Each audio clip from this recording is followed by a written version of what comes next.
We surveyed about 370 people who had taken psilocybin, and one of the questions in the questionnaire was, how much do you take?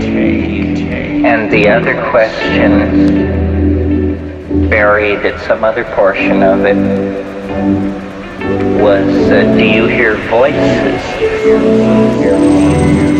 When you plot ascending dose, you discover that the more you take, the more likely you are to hear voices. And that I think this is the problem. You can have outrageous experiences and not have reached the core. And people always want to stop too soon. Say, well, this is it. We're not going to get any higher. This is fine, you know. And just very recently, I had an experience. Because he says, you don't give enough credit to LSD. And I don't understand what you mean by that. Finally got it. And it was $9.5 grand.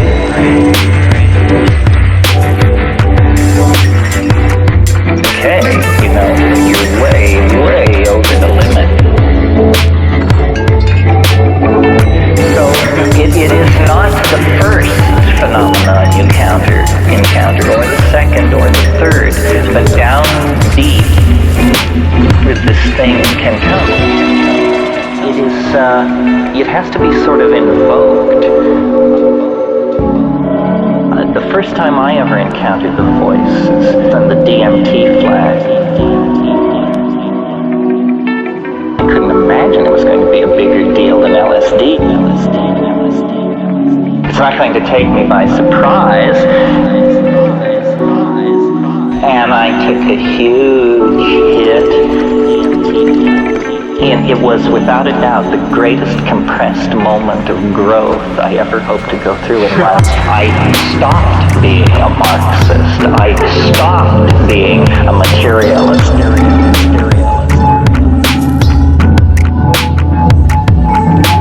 I stopped being a rationalist. And it took, 5 seconds? It just gone.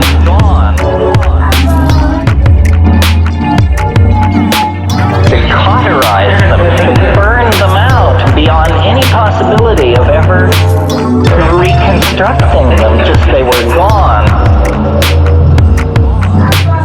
The evidence was too overwhelming, you know? And when I came down, I said, I can't believe it.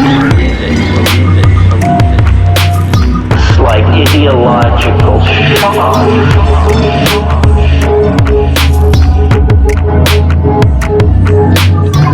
I said, I can't believe it. I cannot believe it. I just can't believe it.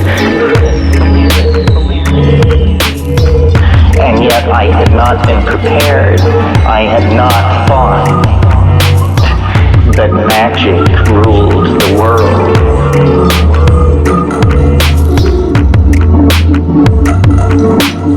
From top to bottom, side to side, atom to atom, from first to last. It had just not been in my conception to conceive of that. But that's a very violent way to contact the Logos. What I notice on mushrooms is I come into the place where the potential exists. It's when the hallucinations have made the transition from geometric to visionary. You say, now we're getting close to the place. And then I call them. And I think elf calling is actually a tradition in certain cultures. You set your mind in a certain way, and then you say, I'm here. Come in, little green man. Come in.